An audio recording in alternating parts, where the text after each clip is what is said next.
Part 1.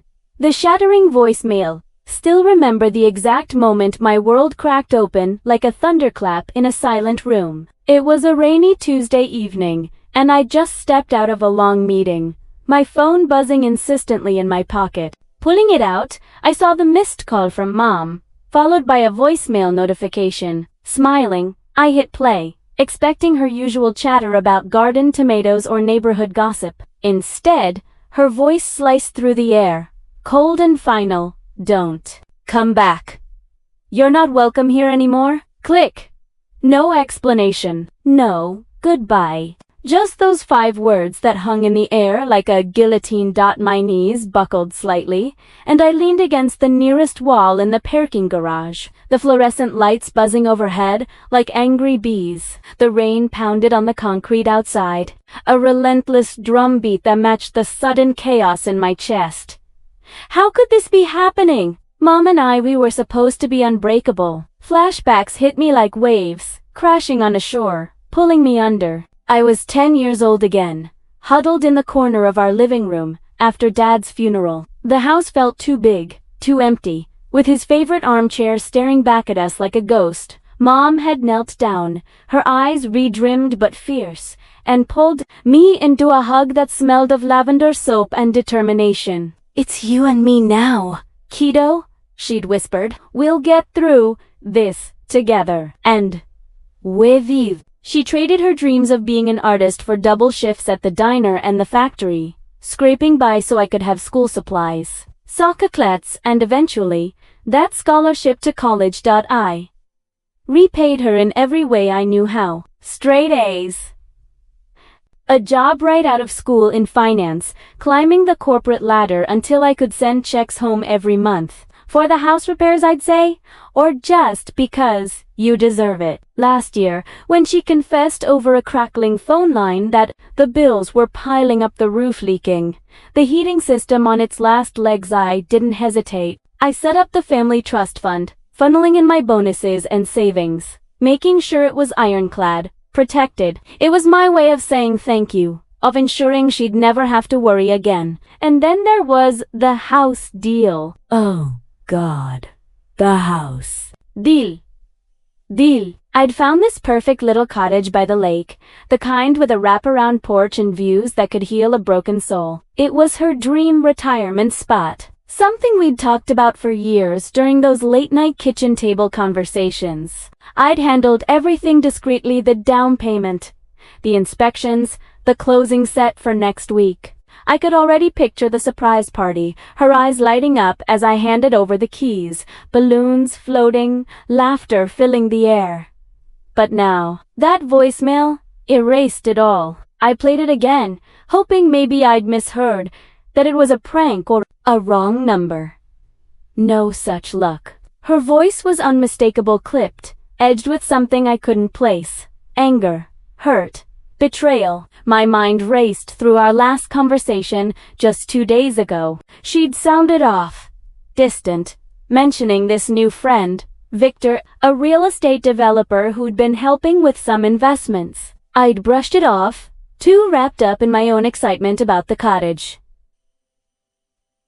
"Sounds great, Mom," I'd said. "Just be careful."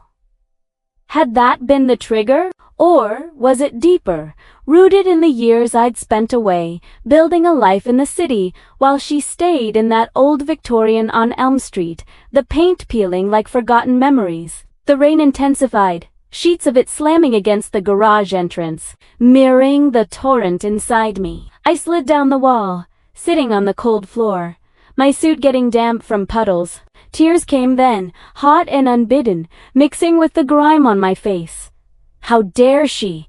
After everything. But beneath the anger was a gaping void of confusion. Was this about the money? I'd noticed the checks weren't stretching as far as they should. Her stories about where it went grew vaguer each time. "Groceries are so expensive these days," she'd say. Or, "had to fix the car." But Victor, slick, charming Victor with his expensive watches and fast talk, kept popping up in her anecdotes. A knot formed in my stomach. Had he gotten to her? convinced her I was holding out, or worse, that the trust was some kind of control mechanism. I pulled up our text history on my phone, scrolling back months. There were the photos she'd sent of her garden blooming in spring, the silly memes about aging that made us both laugh. But interspersed were my messages. Deposit clear it for whatever you need. Her replies. Thanks, honey. You're too good to me. When had that shifted? A month ago, she'd asked about accessing more from the trust. I'd explained the safeguards designed to protect her from scams or bad decisions. It's for your future, Mom, I'd said gently. She'd hung up abruptly, claiming a bad connection, warning signs I'd ignored, blinded by my own narrative of the dutiful child. Standing up shakily, I wiped my face and headed to my car. The drive home was a blur. Wipers slashing furiously, headlights piercing the downpour. My apartment greeted me with sterile silence, no family photos on the walls, just minimalist decor that suddenly felt hollow. I poured a glass of whiskey, neat, and sank into the couch, replaying the voicemail for the umpteenth time. Each listen chipped away at my resolve, but also stoked a fire. Who was I without her? The thought terrified me. All my successes, my drive, it stemmed from proving myself to her, from making up for Dad's absence. If she didn't want me back, what did that make me? Unwanted? Unloved? Memories flooded in, unbidden and vivid. Summers in the backyard, Mom teaching me to plant seeds. Her hands caked in soil. Watch them grow, just like you, she'd say. Winters by the fire, reading stories of far-off adventures, her voice weaving magic into the ordinary. Even the tough times arguing over curfews as a teen, her grounding me for sneaking out were laced with love. I do this because I care, she'd insist. And I believed her, until now. I called her back, fingers trembling. Straight to voicemail. This is Ellen. Leave a message. Beep, Mom. What the hell? Call me back. Please. Nothing. Hours ticked by, the storm raging outside my window. I paced, debated driving the 6 hours home right then, but the roads were treacherous, and honestly, fear held me back. What if I showed up and she slammed the door in my face? The image gutted me. By midnight, exhaustion warred with insomnia. I lay in bed, staring at the ceiling, piecing together fragments. Victor again. Had she mentioned him investing in properties? And the trust. A quick online search on my phone, not that I needed tools for this. It was all in my head, reminded me of the clauses I'd insisted on. No withdrawals without dual approval for large sums. Had she tried and failed? Was this her lashing out? Dawn crept in gray and unforgiving. I hadn't slept a wink. Coffee in hand, I sat at my desk, pulling up the trust documents. Everything was in order, but dealt nod. I emailed my lawyer, a curt message. Need to discuss options. Urgent. As the sun rose higher, casting long shadows, a resolve began to form. This wasn't just hurt. It was a wake-up call. I'd given so much, but maybe too blindly. They. How's the loomed closing, imminent, my name on the dotted line. Canceling it would be a blow, but freezing the trust, that could protect what was left. Yet, as I contemplated these steps, guilt twisted like a knife. She was my mom. Flawed, yes, but the woman who'd sacrificed everything. Could I really turn the tables? The voicemail echoed in my mind, her tone final, unyielding. It stung anew each time. Friends would say, move on, but how? She was my root, my foundation. Uprooting that meant rebuilding from scratch. The day dragged on in a haze of meetings I barely registered, my mind elsewhere. Colleagues noticed you. Okay, Alex? I'd nod, force a smile, but inside, the storm brewed. Evening brought more rain, as if the sky wept for me. I cooked dinner mechanically, pasta that tasted like cardboard. Sitting alone at the table, I imagined her across from me, like old times. "What's wrong, honey?" she'd ask. But now, silence. That night, dreams plagued me, fragments of childhood, her face morphing from loving to accusatory. I woke sweating, heart pounding. Enough. I couldn't let this consume me. Action was needed, but not rashly. I journaled it out, pages filling with raw emotion. The love, the betrayal, the fear. It helped, marginally. Days blurred into one another. No cal from. Her. Radio silence. I checked social media. Her profile, usually dotted with garden pics, was quiet. Victor's name yielded nothing useful. He was a ghost online. Paranoia set in. Was he real? Or a figment to cover something else? Health issues. No, she'd have said. Finally, on Friday, my lawyer called back. "Alex, what's going on?" Primera spilled. It told a voicemail, the suspicions. He listened, then sighed. "We can freeze it temporarily. Investigate with, but it's your call." My call? For once, not hers. As I hung up, a strange calm settled. The hurt lingered, but so did determination. This rejection, it wasn't the end. It was a beginning. Little did I know, this wasn't just a rejection, it was the spark that would ignite my resolve. Part 2, the reckoning and the freeze. What Mom didn't realize was that her voicemail wasn't the end, it was my awakening. That fateful night, after the shock of her words, had settled into a numb ache. I didn't collapse into tears or drown my sorrows in another glass of whiskey. No. Something shifted inside me, a spark of clarity amid the chaos. I paced the length of my apartment, the city lights flickering outside like distant stars, mocking my isolation. The voicemail replayed in my mind, not as a wound now, but as a puzzle demanding to be solved. Why? Those words, that tone. I grabbed my laptop, fingers flying over the keys as I dove into the trust fund statements I'd set up online. What I found chilled me. Irregular withdrawals, sums that didn't match her usual expenses, 1,000 here, to there, transferred to an unfamiliar account. My heart raced. This wasn't oversight, it was deliberate. I picked up the phone and dialed my lawyer, Mark, even though it was well past midnight. He answered groggily, but his voice sharpened when I explained. "Alex, slow down. Let's pull the records." Over the next hour, as rain continued to lash the windows, he remote accessed the accounts. The ugly truth unraveled like a bad thriller. Mom had been siphoning funds, not for bills or repairs, but wiring them to Victor. That slick real estate friend wasn't just helping with investments, he was running a Ponzi-like scheme, promising quick flips on properties that existed only on paper.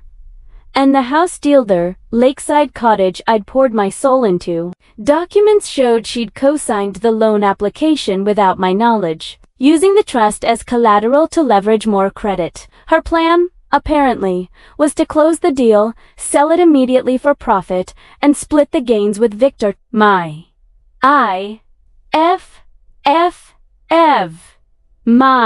credit, my future, dangled as bait in their game.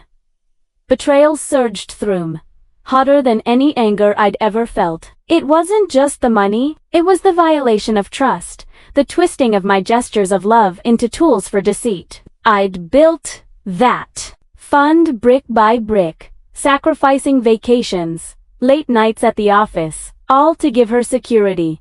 And the cottage, that was pure heart memories of her wistful talks about retiring by water, painting sunsets like she used to, before life ground her down. Now, it was tainted, a symbol of manipulation. I slammed the laptop shut, my breath coming in ragged bursts. Mark's voice cut through. "We can freeze it all, Alex, tonight. But are you sure?" Was I? Doubt flickered. She was still Mom, the woman who'd bandaged my knees, cheered at my games. But the evidence stared back. unyielding. "Do it," I said, my voice steel. By dawn, the trust was locked, every asset frozen, pending a full audit. A single email to the realtor followed, due to unforeseen familial disputes. The closing is cancelled effective immediately. I could imagine the realtor's confusion, but it didn't matter. The die was cast. The fallout hit like a tsunami. My phone lit up before breakfast texts from Mom, a barrage of fury. "How dare you freeze my money, ungrateful child. After all I've done. You're destroying us."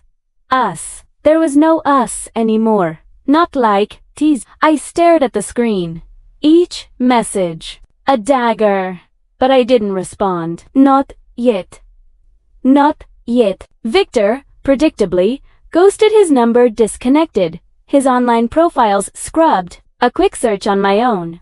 No fancy tools needed revealed complaints from others. Scammer, lost everything, avoid at all costs. Mom had fallen for his charm, or perhaps desperation had blinded her. Either way, she was left holding the bag, debts mounting from bad checks, promises unfulfilled. I pictured her in that old Victorian, alone with the creaking floors and fading wallpaper, realizing the web she'd woven. Guilt gnawed at me as the day wore on. Was I heartless? Had I overreacted? I replayed our history, seeking justification. Childhood flashes. Her skipping meals so I could eat, working holidays to afford my braces. Adulthood. My first big paycheck, taking her to dinner, her pride shining. But cracks had appeared, her growing secrecy about finances. The way she'd bristle when I offered advice. "I can handle my own life, Alex," she'd snap. Victor must have exploited that independence, whispering that I was condescending, controlling. The trust, meant as a gift, became a chain in her eyes. Still, freezing. It felt like severing a limb. I spent the afternoon in a fog, ignoring work emails, staring at old photos. One from last Christmas, was pite tree, her arm around me, smiles genuine. Or were they? Doubt poisoned even those memories. By evening, resolve hardened. This was not the revenge. It was self-preservation. I'd given too much, too blindly, enabling what could have ruined us both. I booked a flight, no, a drive, 6 hours to Elm Street, time to think, to steel myself. The road stretched dark and winding, headlights cutting through fog like my thoughts piercing the haze. Radio static filled the silence. But my mind buzzed. What would I say? Accusations. Please. Or facts. Cold and clear. Stops at gas stations blurred coffee bitter. Snacks, unatin. Memories surfaced unbidden. Dad's funeral.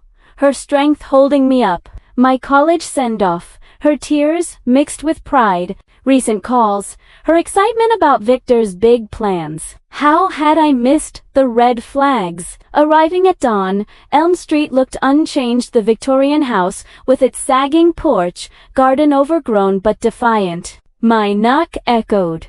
Hollow. She opened the door, disheveled eyes puffy from lack of sleep or tears. Alex shock, then wariness. No hug, no warmth. We stood there, the threshold a chasm. "We need to talk," I said, stepping in, uninvited. The living room smelled of stale coffee and regret papers, strewn bills piled high. Victor's influence lingered in glossy brochures for phantom properties. She sank into Dad's old armchair, defensive. "You had no right to freeze everything. That's my money too." Her voice cracked, but anger underpinned it. I laid out the evidence, printouts from Mark, transfer logs, Victor's shady history. Her face paled. Denials crumbling. He said it was foolproof. For us, for a better life. U.S. The word stung. And the cottage? Co-signing behind my back. Tears welled in her eyes. I thought we could flip it, make more for the trust. Lies or self-delusion. It didn't matter. The betrayal was real. I handed her the legal papers. Freeze. Notice. Audit request. House cancellation. Confirmation. This isn't punishment, Mom. It's protection. From Victor, from bad choices. From losing everything. My voice wavered, the ache surfacing. She stared at the documents, hands trembling. I never meant to hurt you. But she had. Deeply. We talked for hours raw, painful truths spilling out. Her loneliness after I left, resentment at my perfect life. Victor's flattery filling the void my side, the sacrifices unseen, the love behind every check. Tears flowed, hers and mine, bridging the gap momentarily. But bridges can burn. As the sun climbed, I stood. I love you, but I can't enable this. She reached out, but I stepped back. Walking away from that porch, where we'd shared countless sunsets and secrets, felt like shedding skin. The weight lifted. Replaced by a fragile freedom. In the car, heading back, I cried not for loss, but release. Freezing the trust had thawed my frozen heart, forcing growth from pain. Weeks later, the audit confirmed it, all funds recoverable, Victor under investigation. Mom entered counseling. We spoke sporadically, tentative steps toward mending. The cottage, resold to strangers. A chapter closed. I rebuilt new boundaries. Therapy for my wounds. A life unanchored by guilt. Sometimes, deepest love means letting go and fighting back. It reshapes you, stronger, wiser, and in that, perhaps, the real victory.